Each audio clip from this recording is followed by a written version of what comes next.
Sveiki! Mani sauc Sandra. Esmu elektroauto īpašniece. 3 nedēļas. ID3. Dzīvot zaļi neaizliegts. Pievienojies!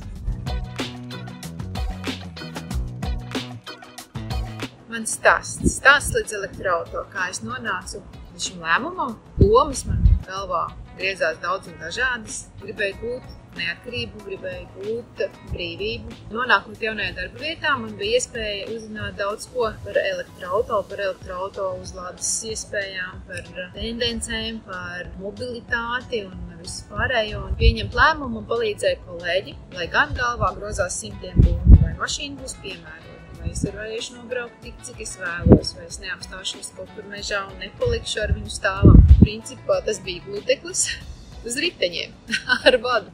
Pieredze man pašreizējā ir neliela, 3 nedēļas, tik vienkārši, tik ērti, ka es neesmu jutusies sen.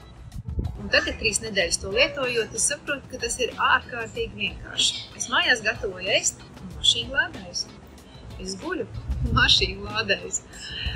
Es ravēju dobi un viņi turpat līdzās lādējās. Un izrādās, tas ir daudz vienkāršāk nekā man šķita.